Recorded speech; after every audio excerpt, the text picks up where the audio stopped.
Okay, UK, Yeah. other side of the world, and not that side of the world. Perfect. So you're over in the UK, and you had a bakery. Is it still open, or did you No, sell it, or what?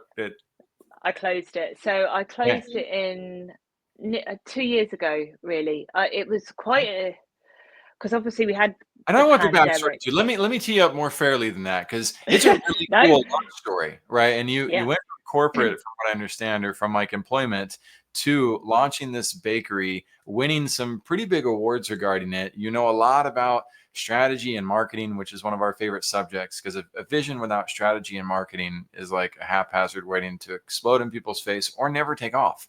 So what yeah. you have is such a gift. And so I went right for, well, wait, do you still have it or not? Now you guys all know, watching in, like, we have real, raw, authentic conversations as we go. So Naomi, tell me about the bakery, because that is one of the hardest business models, restaurants and bakeries, that there is, and you succeeded quite fast with it. And yeah, where to go?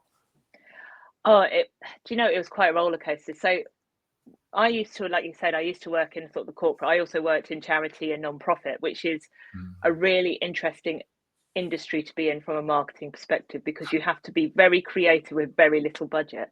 But it taught me an awful lot.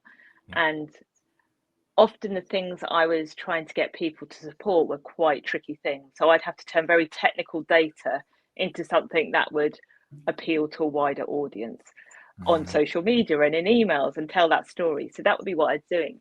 And I like my team. I led digital teams, so I did everything from brand and marketing, but it was a 9 to 5 job. And I'm a creative by nature. I love data, I love analytics, but I also like being able to go off and just do my own thing. And I really want to do something that I love, and I love baking. So an opportunity came up to open initially a cafe and a bar. A local building came available that had this incredible history, but had been left derelict. It had formerly been a nightclub, but originally it was opened as it was called the Bedford Hunts and Cams, which was my local district, electricity company showrooms. It was where electricity had come into the town. I'm like, how do I not know this story? I've lived here for like 6 years and I didn't know what this building did. And it was a perfect building for a cafe bar. And I'm a musician, that's my background. Ah, That's where I started. And I'm like, oh, the show we could put on here would be incredible. And my mind just kind of ran.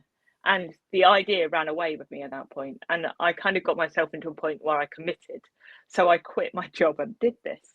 It was kind of like an opportunity that was like, I don't want to be that person at 90, sat in my chair thinking about the shoulda, coulda, wouldas. So that's how I did it. mhm. And I thought, okay, I haven't really got any experience of running a business, and I'm certainly not a professional baker, but I know how to plan. So I'm going to put a plan in place to get me there. And the plan obviously went well and truly out the window because I didn't know what I was doing, but it gave me that direction. And Motivation. exactly, and I saw the vision. I had that vision of what I wanted to create. I know how I wanted people to feel, and I knew what I wanted the place to be, and that was really the driving force. It wasn't really about what I was selling. It wasn't about, I didn't know the menu until about 2 weeks before, if I'm completely honest. I certainly hadn't been sitting there practicing baking. But I knew I needed a team. I needed a team of people that were friendly. I wanted people to feel welcomed. I wanted them to feel belonged. And it was really about what I wanted people to Mm. feel rather than what I was going to sell. And that was a vision I saw. And it was named after my grandmother because of, she always wanted a tea room, but mainly because her attitude was about solutions. So she saw solutions rather than problems. So she went blind at 87. She also looked after the elderly until she was 87. So she was older than Wow. most of them. But because she lost her sight, she couldn't continue to do that. But she loved baking and wanted it because she wanted a tea room. That was always her dream. But it didn't stop her from baking because she hadn't got any sight. She just found ways around it. So that was how I wanted to build my business, was on that ethos, but being able to be welcoming and warm. So that was how it got created. Wow. And then obviously this was about 15 months before the pandemic hit. So no one could see that one coming, right? So that Nope. was a really interesting, from a strategic point of view. I mean, it was fascinating watching the changing customer behavior from a kind of business point of view. Not so great for my financial bottom line, but Right. I had to have a completely flexible strategy. It completely changed the way I worked. And what I learned of how people behave, their buying patterns, the way to market was out the window. It didn't matter. There was no plan. It was a day-to-day plan. It had to be like that because the rules kept changing here in the UK. Yep. And then I realized there was this opportunity to have a bakery. And that's when I'd got this idea and started making the bread in the cafe because we only had we had a home oven. So we had a very small space in our kitchen. It wasn't a massive oven for the Wow. cafe. And I started making bread for the bakery, for the cafe, because we didn't have a reliable local supplier. They were having staffing problems and had done for a long time. So we'd get bread like midway through the day, which is no use when people want breakfast. So I thought, well, I'll just start making it because I like baking bread. It was a passion, but obviously running a full-time cafe and bar didn't give me time for that. So I brought that in, and people kept saying, "Oh, where do you get your bread from?" I'm like, "Well, we make it. Can I have some?" I'm like, "Well, not really because I haven't got a big enough oven." But then I realized I created this side hustle. So I thought I haven't got the cash flow because I haven't been long in the business. The bank who were giving out loans at the time to help support businesses only wanted to support businesses that were profitable, and I was breaking even, which Right. in the hospitality world, in the middle of a pandemic, That's three amazing. 2.5 years in was incredible. And the fact that I kept all my staff employed was even more Oh my incredible. gosh. And they still said no. So I couldn't get that. I was like, well, what are my other options? So I went to crowdfunding. That was where someone said, well, have you thought about that? I'm like, why haven't I thought about that? It's like the ultimate marketing campaign because not only does it give me investors, so people invest in crowdfunding, but it also gives me a customer base from day one. And it Hmm. also makes people feel part of a community. If it fails, I Right. know it's the wrong business offer. So from a marketing perspective, if it fails, it's wrong. So I put together a whole marketing plan, and it was Mm. completely, I didn't expect the response I got from it, but I had over 300 people support it, which raised 17,000 UK pounds, which was well over our target. That's And awesome. then it was incredible. So after I'd done that and we opened the bakery, 3 months later, I'd entered the team without them knowing into Britain's Best Loaf Awards. So I put them into awards, which are national awards, partly because I just wanted to see how we compared and to also Uh-huh. go to a food event because why wouldn't I want to hang out with the UK's best bakeries? And then we won it, which completely blew our mind because we're 3 months in, we're not professional bakers, we were literally making it up as we go along, and then we won.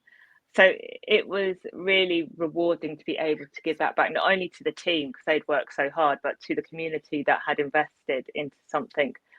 And it was just really incredible. But going on to the I don't have the bakery now, we had the cost of living crisis hit in the UK, where after COVID and after the pandemic, having got through that, we were massively affected by the war in Russia and the Ukraine. So like getting supplies of things like flour went from 3-day lead to 14 days overnight. So I couldn't get flour. And the cost of living just sent our energy prices through the roof. And running bakeries is expensive. So Yeah. even though you sell like loaves, I had sourdough loaves, so they would go to like $4 or $5 in the US. That's how much I would sell them for. But the amount of work that would go in to get that on the shelf was quite a lot. Um, and it just became financially unviable. And it was really heartbreaking to have to go through that. But I had to be real as a leader. And at Yeah. the time, it was that I fought tooth and nail to keep it open.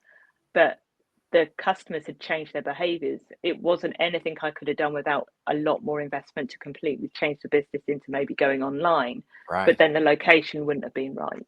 So I had to make that really difficult decision a year after going through all of that to close it. And sometimes that's just the reality of business of there are some things inside our control, there are some things outside our control. That Right. one I had to go through all the options. So it was such an incredible experience having done that. And it's got me a little bit to where I am now, really. It's helped me with that journey. But it's sometimes that's the nature of business. Not everything works. You said a little bit, but that is a lot of bit of help. Right. Everything that you did there that built up the muscles, right. The strength, the emotional, the resilience, like there's so much there. You just gave a master class on strategy, marketing, and leadership, which is so often overlooked when it comes to these realities. That was just beautiful. For those of you wondering, 17,000 in UK pounds is about 21,000 US dollars. What an injection for a brand. And it's not easy to launch those campaigns either. I know, because I've been involved in them. And so the all of the T's that have to be crossed, the I's that have to be dotted, the pieces that have to come into play to that, and the fact that you have all the capacity that you have as an individual visionary, yet you also have a complete respect and admiration for the team. Like, that's Yeah. huge. You're going so far in so many ways, Naomi. It is so exciting to have you on Vision Pros Live. So we're going to dive into a few resources real quick, and we'll come back and dive into this vision even further. But for the other visionary leaders out there listening in, along this whole journey and path, what are 3 of the best resources that you've come across that have helped you get to where you are today? There are so many things I think that have helped, and I think it's about finding the right ones for you. One Yeah. book I've read quite recently, actually, and in a way, it helped me realize that there is so many ways to run a business. Even I knew this anyway, but it kind of reiterated that. Was Shoe Dog by Phil Knight. Phil Knight. So he is the founder of Nike, the brand Nike. If you, it's well worth reading that book, because you realize what some people will go through for their vision of their business, and what he went through is incredible. How he got it to where he did is just there were times where I was like, I don't know if I could, my heart was in my mouth from him living on the edge of, literally, there was sometimes where he was on the edge of financial ruin in the blink of an eye. That was 20 years of his career. So it's an absolutely fascinating book, but Yeah. it also is really powerful, because if you've got that really strong vision and that really strong drive, it shows that you will find solutions and you will find ways around it, because that's what you really want to do. So that 100. is a brilliant resource. So go have a read of that book. And if you've watched the film Air as well, um, this is the prelogue to this. So this is the prelogue. So read Mm. that and then watch the film, because the film is also very good. I'm glad you That said that. wasn't I'm glad you framed that for those of us who are like, I saw the movie, I'll be fine. But no, it's a totally no, different story. totally. It's before Michael Jordan. So this is from the 60s onwards. This is Wow. from the very, very, very beginning stages of Nike, when he used to go around in the back of his car to run meets. So, and he's written it himself. So it's completely come from his perspective in a really honest way. So really So good to cool. see that. Yeah, not not a way I could run a business. I would be in pure panic for like the whole time, and I think he was for some of it. But again, a great story. For sure. Number um, 2. Number two, another book. I think this was I read, and this person is now my mentor as well.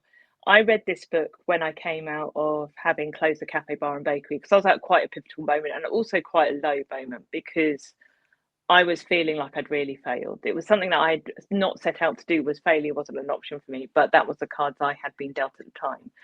And after having worked 80-hour weeks on my feet for a little while to keep the business going, I wanted a business that then worked for me. I wanted to change the way that I did business, because I'd learned a lot about what I didn't want to do. This book helped me realize that there is more than one way to do your business. And it was called Make Money Online by my mentor, Lisa Johnson. She is the queen of passive income. So she's done a lot around passive and semi passive income. I don't like the term passive income, there is no such thing.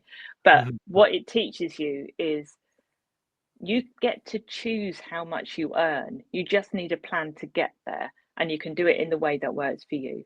And a lot of the games that we play with ourselves is to do with mindset. So it's a really great book, and she's really good at being quite structured and very process led to make business simple, because we overcomplicate as human beings. We like to overcomplicate and overthink things, particularly when it comes to business.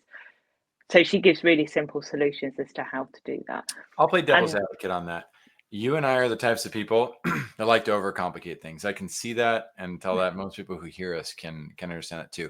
There's a whole subsector of human beings. I should say subsector. There's a different side that I think is far more prominent that loves to oversimplify things. Right. And the key is finding the balance, right? Not doing yeah, either of those realities. What was her name again? Lisa Johnson. Lisa Johnson. And what's your third resource? So my third resource is a podcast actually, and this is an Australian money mindset coach called Denise Duffield Thomas. She wrote a book called Chill and Prosper, Hmm. but she talks a lot about money, and I never really understood my relationship with money until I came out the cafe. I didn't really know what mindset was, if I'm completely honest. I worked in hospitality. It was like, it's a world, and particularly in the world of music, it's you get stuff done regardless of who you are and what you do. It's kind of Mm. like you power through because there's a show to put on. And And most I of music is emotional. Not that it all is, but a totally, lot of it is extremely emotional. And so that's what carries you day to day. absolutely. When I came out of that. And the reason why this podcast really resonated with me, partly because she is quite straight talking and she talks very realistically about her life and what she wants. But being a musician, the choice I had as a child was you choose passion, you choose profit, but you can't have both. Right. You can't have them together because That's pretty you either universal because in the US, they taught us the same thing. Yep. yeah, and it's not true. And I followed my What's heart. that? I did music. I'm still a musician now. It's not my main business, but it was so wrong, and I've had to do a lot of unpicking of my beliefs around money and what I Yes. feel about that. And I don't talk a lot about money on my social channels, but I talk a lot about money outside of that, and I talk about being comfortable with having money and being able to do that because it's okay to earn what you want to earn. It's your choice of what you Yes. earn. Yes. And that's what she helps with, and being able to kind of put things into very practical perspective. So it's a really great, they're really short podcasts as well, and she's quite fun. So she vibes with me. Absolutely. Visionaries, law of attraction, big time here. Same thing with religious beliefs too. Money's a resource, right? And Yeah, however we treat our resources, if we disregard the water we have, that's not going to be good for our life, right? If we disregard the food that we have, same thing. Not gonna be good if we disregard the money we have. If we take care of our resources, though, then they have an opportunity to help us have more of what it is that we want. So, also that was a huge shift for me, and I think most visionaries are like the two of us, right? If I had to choose, which is just such a dangerous game anyway, but of like passion or profit, I choose passion. Like I yeah, wouldn't go the other route. And so I'd rather know that I live my life passionately and live under a bridge than live my life with a ton of riches and completely like turn my back on the things that are most important to me. That just I can't see a world where I would do that. And so the good news is we don't have to choose. Nobody's asking you to choose between one or the other. That's healthy and that's successful. They all know that. So thank you. These were phenomenal resources. This has been a wild, on fire episode. We're going to take a quick break so I can clear my throat. We'll be right back and dive into Naomi Rose's vision further. We're going to be talking about strategy and marketing as well for your visions. Unfortunately, my friends, the best vision almost never wins. It's the best strategy and the best marketing that typically does. And so if you're hanging on to vision and hoping for luck to be the thing that drives your success or just a little bit more oomph, there's more variables to pay attention to. And we're going to try to unpack as many of those as we can to help you have the most rock solid path possible for the vision you want to bring to life. And we will see you on the other side. All right. Welcome in to Vision Pros Live with Jackson Callum. I'm your show host. We will be doing interviews for visionary entrepreneurs and guest leaders who are building fantastic visions out there.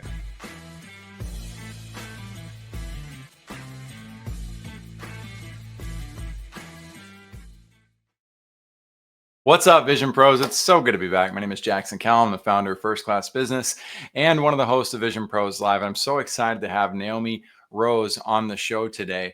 We're going to be diving into two of my most passionate subjects, and that is strategy and marketing. And it's so important to discover the vast reality of what is strategy and marketing, because marketing cannot be limited down to a gal or a guy. It is called a department for a reason. And if you have a vision that you are hoping to scale at some point, then getting ahead of the curve and understanding that will really, really help you on your journey to establish a great vision. Before we dive into details of, and again, what she's brought to the table is the wisdom of having gone the corporate route, having opened a bakery and also shut that down, and understanding the value of the long-term vision and her demeanor, her cadence, her value of team. She's showing all of the greatest signs of the greatest leaders that I interview. So this is a true treasure and treat to have her on today. A couple of other value points for you guys right up here in the sponsor section. We've got oportunidades de trabajo para Latinos. That's opportunities for work. And I said Latinos, but we've now launched this in Pakistan. We've launched this in the Philippines. We've launched this in India, and we continue to expand and grow. This is an opportunity to help Latinos and other people throughout the world find work. And we do this all for free, by the way. We bring them in and teach them about becoming virtual assistants. You're welcome to hire any of them on your own accord. You're also welcome to see how we go through the 90-day training program to help them become great leaders. The whole thing is just, it's my heart and joy. That's what I love to do. So we just went to Panama and did a huge thing down in Panama. I'm headed to Puerto Rico this coming month, and I'm headed to Colombia the month after to do the same thing in person. This has been 14 years in the making, my friends. Thanks for letting me put it out there and help the world understand. If you're a Latino who would love to be on that show, or you know a Latino who would be inspiring, please send them to be a guest on Oportunidades Latinas. That's opportunities for Latinos. And they can be a guest to tell their inspiring story. We've got so many millions of people in the world to inspire with that. And Cynthia and Luisa do an excellent job as hosts of that show. Then we have Learn and Grow Rich, which ironically, Zach Ullman lives in Colombia, in Medellin, even though he doesn't speak Spanish, but he is now our chief financial officer. And I want his program to continue to grow, but we invest in him for both our brand and Effortless Vitality, and we'll continue to do so for other brands that we work with. He's got the financial version of pretty much everything we've built on the CEO, CMO, and COO side of things. And it's been so cool to see how our bridges are coming together and what we're up to. I've loved working with him. His structure is amazing. It is so important to have somebody by your side who can help you forecast, plan, see over the hill, have all the tax stuff figured out as well, and also the diversification of income opportunities. Zach is an amazing soul. Go check his community out. It's free to check out and learn about as well. If you feel inspired, feel free to work with him directly or through First Class Business.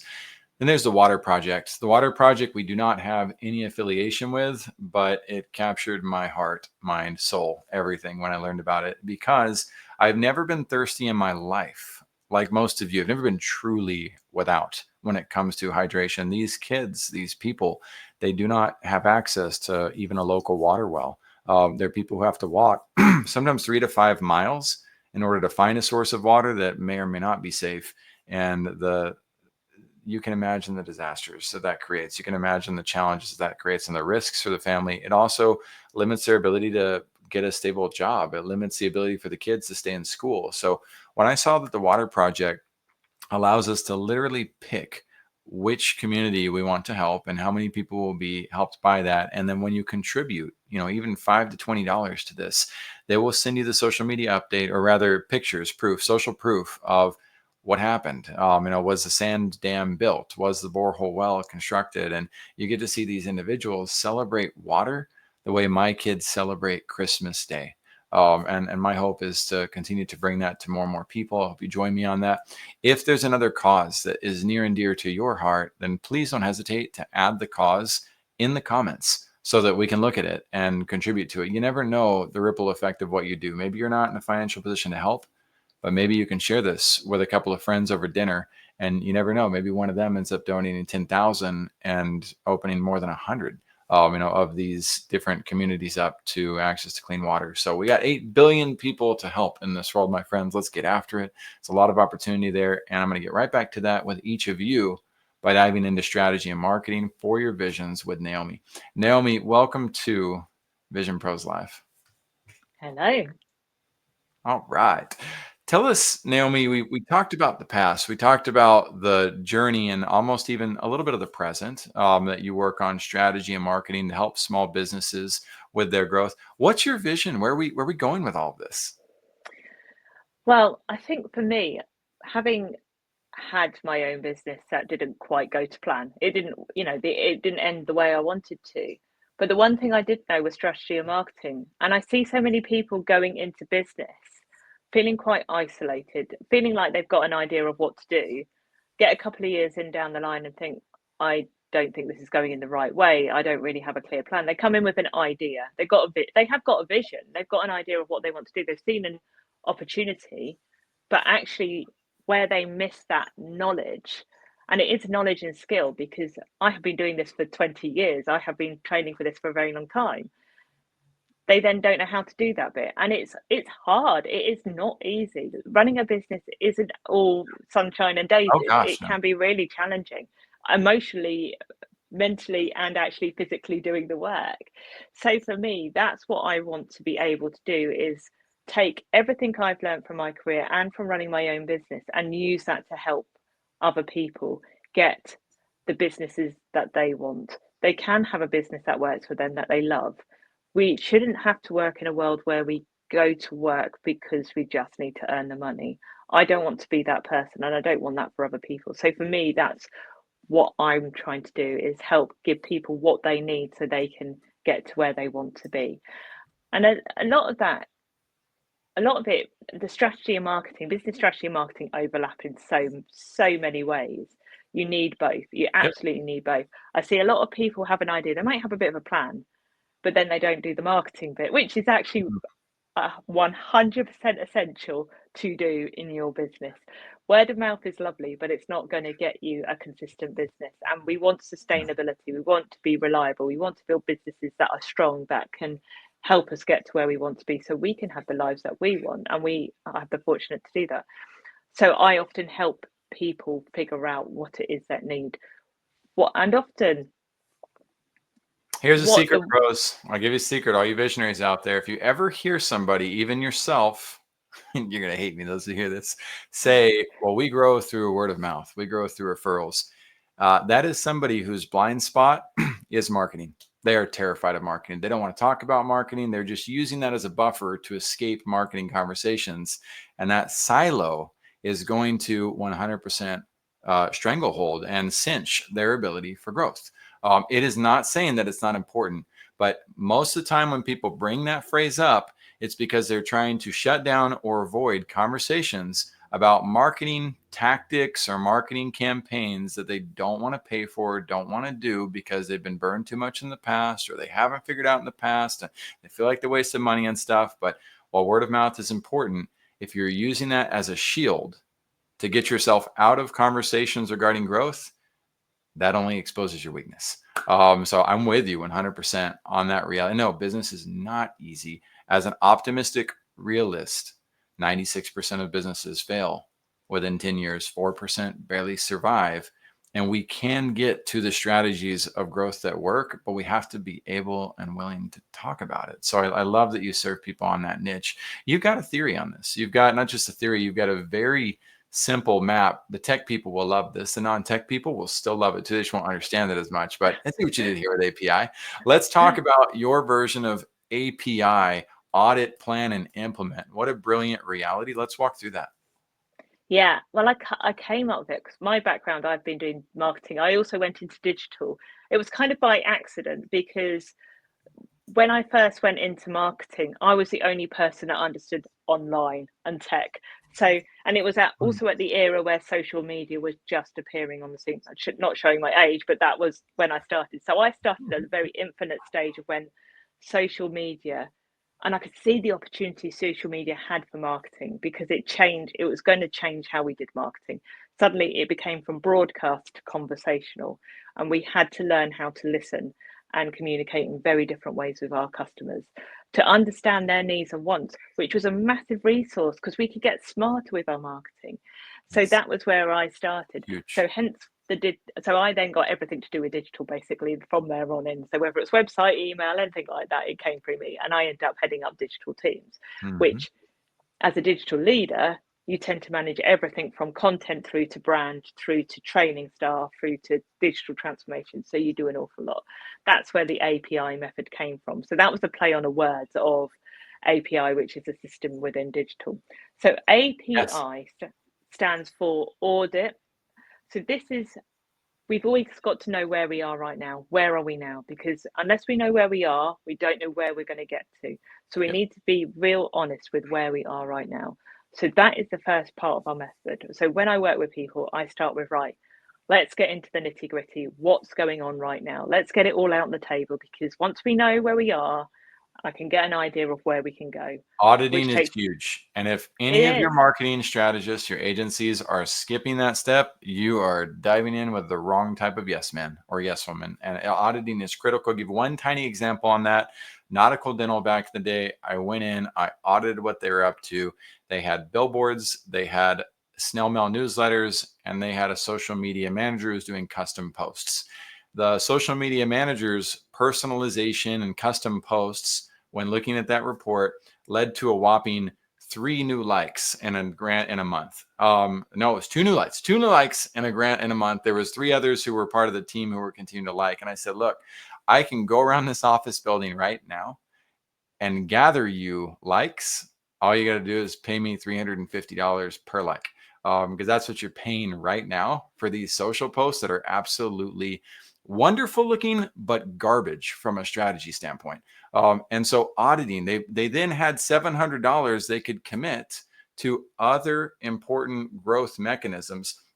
And notice, everybody who's listening, I'm not crucifying digital marketing, but I'm also not hanging out to dry traditional either. The traditional components that they were using were massively producing great results for this company as well.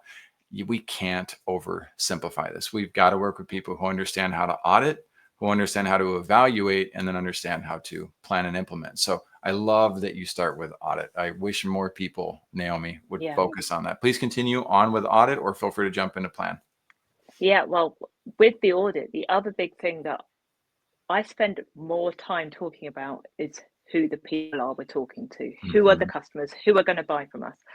This evolves over time. So you'll probably start with one ideal customer in mind or ideal client, and it will probably evolve as you grow. That's just a natural attrition of business.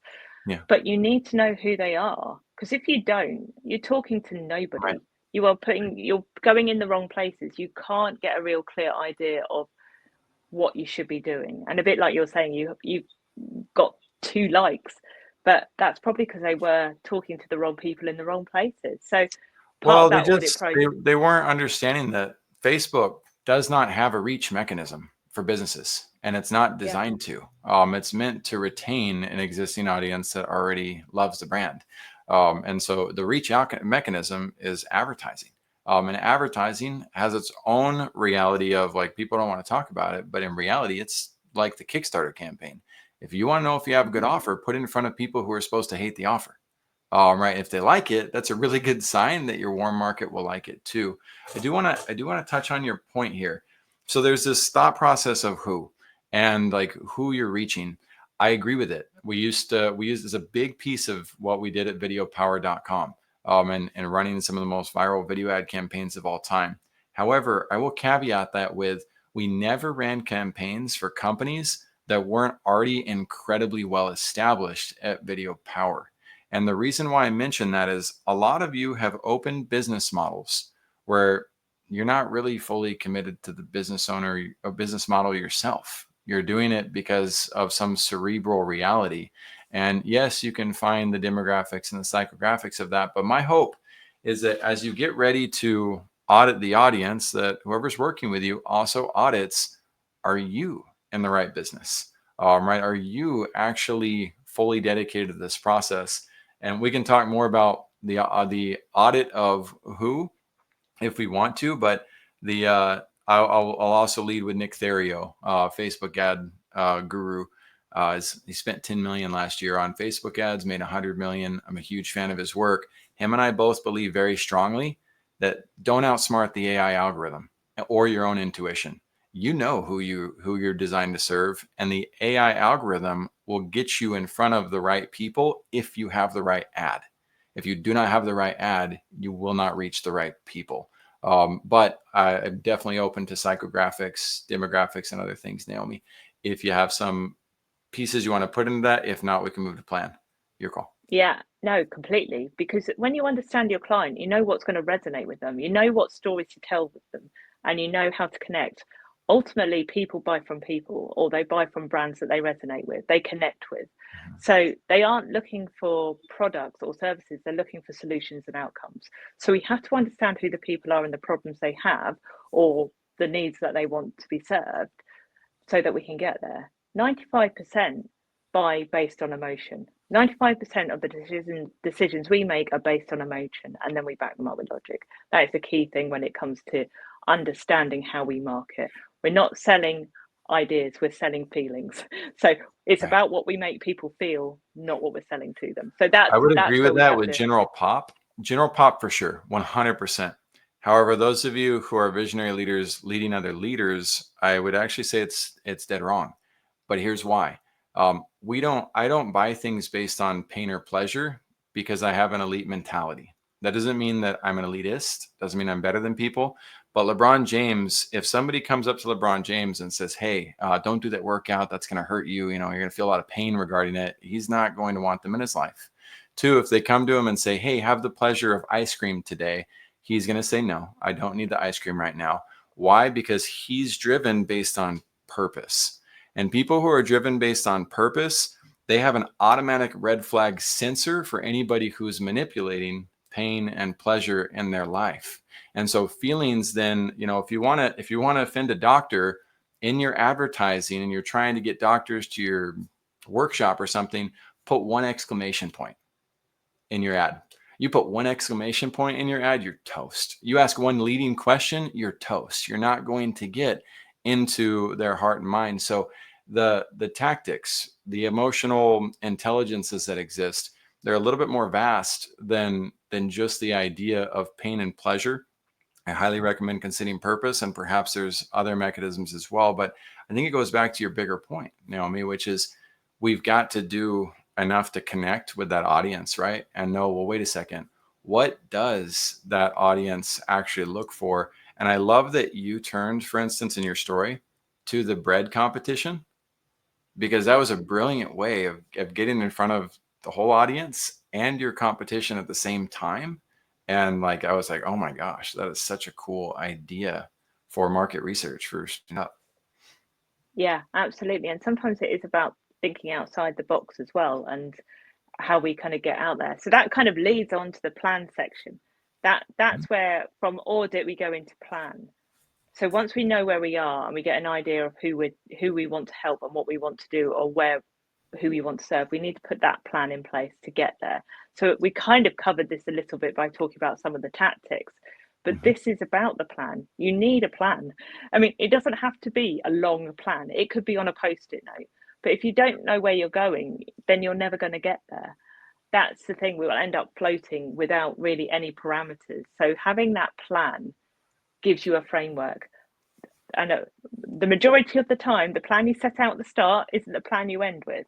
No. But it's the start of your framework. It's being able to accept that not everything's going to go right. If I'd stuck rigidly to my plan of opening my cafe and bar, it would have never opened, because there were so many things I didn't know. There were so many legal things I didn't know, and it kind of grew as I went along.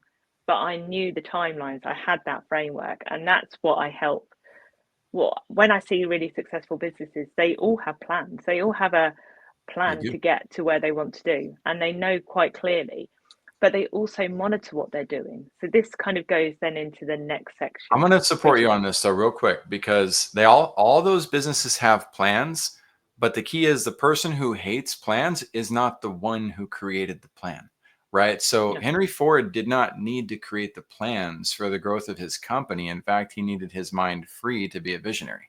And most of you as visionaries need that somebody by your side who's going to help with the planning and who's also going to help with the management of the past things that have happened. And they need people too.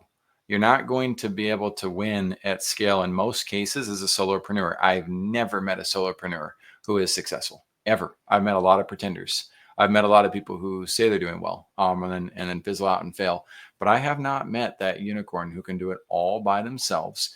And so if planning is something that intimidates you, all the more reason to pick the phone up, talk to Naomi, talk to me, talk to Nick Therio, like whoever you gravitate towards, and usually interview 3 to 10 different people for that process, and then get somebody in charge who loves the idea of implementing plans. But I'm a big fan of the saying, if you fail to plan, you plan to fail. We've got to have plans. It's super important. So then you were going to go on to, I believe, implementation, but don't let me Yeah. Older, to be So, honest.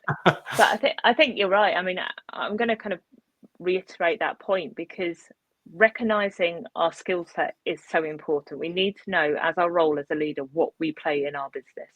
What is it that we are going to do, and what is the things that only we can do as leaders? We have to think like a CEO. We have to think like that leader position, and recognizing where we are, where our weaknesses are, is the strength in your business. So knowing if something takes up your time and capacity, or there is something that you can't do, like tech is one of the biggest holdbacks in business. Yes, it Get is. someone else to Yeah, do it. yeah. How many people do we talk to that are trying to fix their darn calendar settings, right? And it's like, what are you doing? Like, you're not a chief technology officer. Why are you playing with that? So go ahead. I know, but the reality is though, you are costing your business money by doing it when someone can do it in half the time and at half the cost. You're still a cost, even your time is a cost. And we have to think like that. That's where we've got to be different with our business. It's you think, well, it's free. It isn't. It's your time. You could be working with clients that you actually need to work with, or finding the clients that you need to work Yes. with in that point. So work out what you need to do to delegate. I also will iterate that for people, particularly starting up, having the budget, often it comes down to financials, isn't it? I can't afford to do that. That's often it's That's a money, mindset, not confidence. a budget, though. That's a mindset, not a budget problem. Yeah, there's a solution. There are always solutions to this. There are ways around it. You did it. If You kickstarted. Right? You found a yeah, crowdfunding opportunity. You found a way. When there's a will, there's a way. When there's an excuse, I wish I had something funny to say about the opposite of that. But when there's an excuse, like good luck. Like you're gonna get exactly what you feel is your reality. And you have to be able to come up with ways to find the budget. yeah. Please So that soapbox this. This is all yours, yeah, Naomi. Go on this one because I'm yeah. a Well, huge fan. absolutely. But not having the money is an excuse. It's not a solution. So if you're determined to get there, figure out the ways of what you need to do to get there. There are so many options out there. There is more than one. So have a look, work out what the solutions are, and get I them. will Put say, that plan in for place. those of you who truly do not have the money, okay, because there is the truth on that, Hmm. stop with the whole entrepreneur thing and go to a church and ask for help financially. If that is where you are at, if you literally do not have the money, then go get help. Entrepreneurship is not for broke people. It is not something that is easy. It is something that is incredibly hard. And you either have to have the backing and people who can give you the money, other people's money is how most entrepreneurs grow. You need that, or you need to go get help. Right. That is so that there is but Great. most of you are just using the mindset because, again, you want to escape the marketing conversation. You want to escape talking to the consultants. You want to escape actually putting resources towards it. You got fear of success or fear of failure going on. All of that is mindset reality. Again, unless you're in a position where you need money, go get help. Please. One Yeah, caveat. yeah, absolutely. I'd agree with that. And I think on that point, it's about being really realistic on where you are.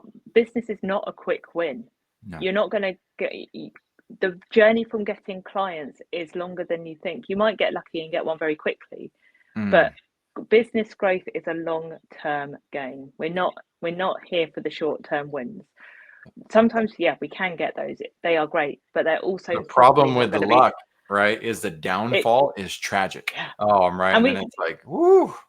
and we've seen that in the last 12 months where people were able to ride high on the online world of COVID and the pandemic, where businesses changed, and then everybody had this slight dip where the world started to kind of try and normalize itself again, and people I are like, feel so I bad don't I because don't I get want to I it. want to do like 3 hours of conversations about A and then P and then I, like completely separate 3 hours because you got so much greatness to unpack. So let me move you on to implement Yeah, because I keep interrupting you. Like we well, got to we, get to we've implement. come we have kind of so the implement bit is the bit which we find hard. It's doing the plan. It's actually sticking to it and doing it, being consistent, showing up, monitoring, putting in those strategies so you can see what is and what isn't working. One of the biggest things that I see business owners not doing is not looking at what's going on, not seeing the results, really understanding what it is, because that will give us more information that we can learn and grow from. To I'll then, challenge that though. I got to challenge that because I don't want the business owners doing that. I want the business owners to have somebody who does that, because they can't be Yeah. looking in the rearview mirror and driving forward at the same time.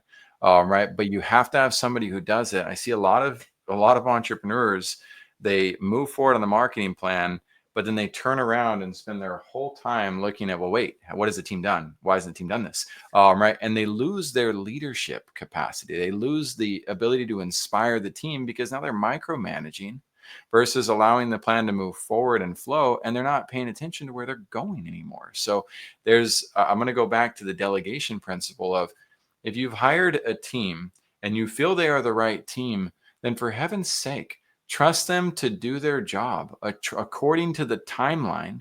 And if you jump in mile 9 of a 10-mile race, throwing a fit and saying we're never going to make it, you just ruined the ability for them to finish their race. We have to have more discipline than that in the implementation phase as entrepreneurs. So either commit to it and do it and fail, or commit to it, do it and win, but stop trying to ruin the process. So what are your thoughts on that, Naomi? Am I wrong on this, or is this something No, that you run into?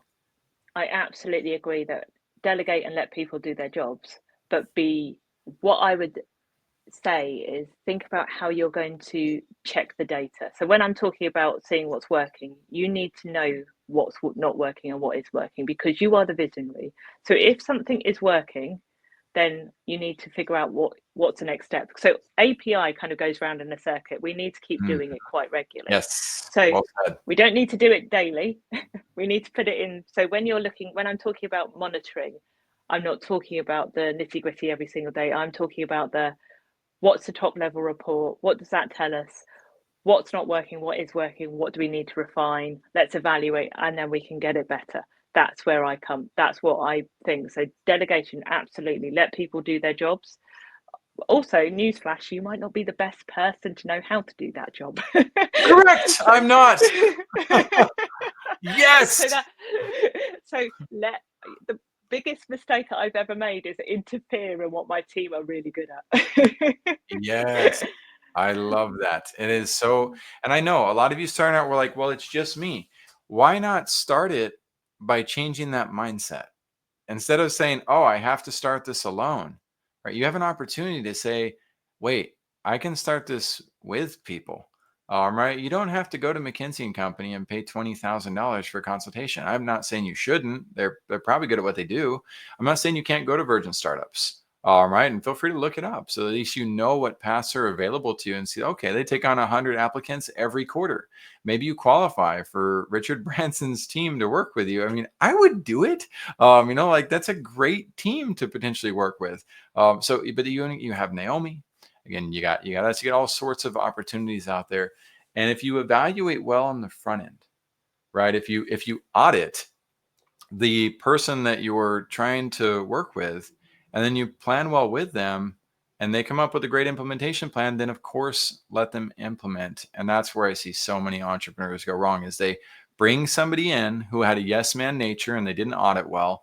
They create some haphazard plan with some fake forecast of we need 3 months for this SEO thing to work out, and the entrepreneur within a month and a half is already freaking out and saying, well, wait, we didn't get the results and we're not there yet. What? It doesn't look like we're on the right thing. Well, that's not how it works. And so I won't work with companies like that, by the way. You won't even pass our interview process on our end. But what Naomi's talking about, her brand presence as well, the energy that you bring, Naomi, I'm super honored by. I absolutely love it. So those of you who want to connect with Naomi, you can go to Google and search up Naomi C. Rose. And we've got the website right here too, which is Naomi, NaomiCrose.co. So NaomiCrose.com. Just forget the M, leave the M off of that, and you'll get there just fine.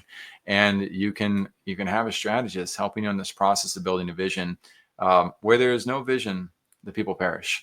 The same thing is true for brands. And there's no reason to do that. Start with people who can help you take things to the next level. Naomi, is there any final thoughts? Anything that you'd like to share at the end of the episode? I think one of the things that I found really hard when I first went into business is that I compared myself to everybody else. I completely suffered from comparisonitis. I was Guilty. obsessed with reviews of everybody else and how I compared. And I was like, but how are they doing well and I'm not? And then I realized, well, people don't come to me because of what I'm selling. They come because of me, because of my story. So Yeah. what I would say is, if you are starting out, there is room for everybody in this big world. Whatever your idea is, you're probably not going to be unique. Someone will have already probably done what you've done. Right. And that's great, but people aren't going to buy your services. They're buying you. They're buying what you do. So Correct. just be confident in that, and just keep your vision. Your business is not cookie cutter. So just create the business that works for you. I love that. I love it so much. I got stuck for many years trying to be the best. It was a problem way back in high school, probably middle school. I wanted to be the best. And it made me justify when I was the best to just rest on my laurels, to sit back. I was never aware of the reality of being my best, right? And just being the best that I can and allowing the right people to gravitate towards me and appreciate me at my best. And that same principle applies exactly what you're talking about with business. If you can go out there and serve people to the best of your ability, you will find and attract the people who will support you for your brand, for your vision, for your business. And you have people like Naomi and I in the world who are constantly looking for people like you who want to be your best and want to create amazing things in the world. We are here to help and support that. We hope that if you have a vision, that you join us as well on the show. In the top right corner, you're going to see a button that says Be Our Guest. If you've got a vision, even if you're not an award-winning baker, even if you're not an incredible strategist and marketer like Naomi, even if your vision is local and smaller, if your vision is to serve and help others, we would love to hear it on this platform and on the show. And we will see you guys all on the next episode of Vision Pros Live. Take care, everybody. Bye-bye. Thank you for being here today. I'm really happy that you tuned in to Vision Pros Live. I'm looking forward to seeing your reactions as these episodes continue to move forward. This is going to get more and more fun. We'll have more and more engagement as well. We'll invite people to participate in the show. And thank you for giving us your time and attention. Have an excellent time building out your vision and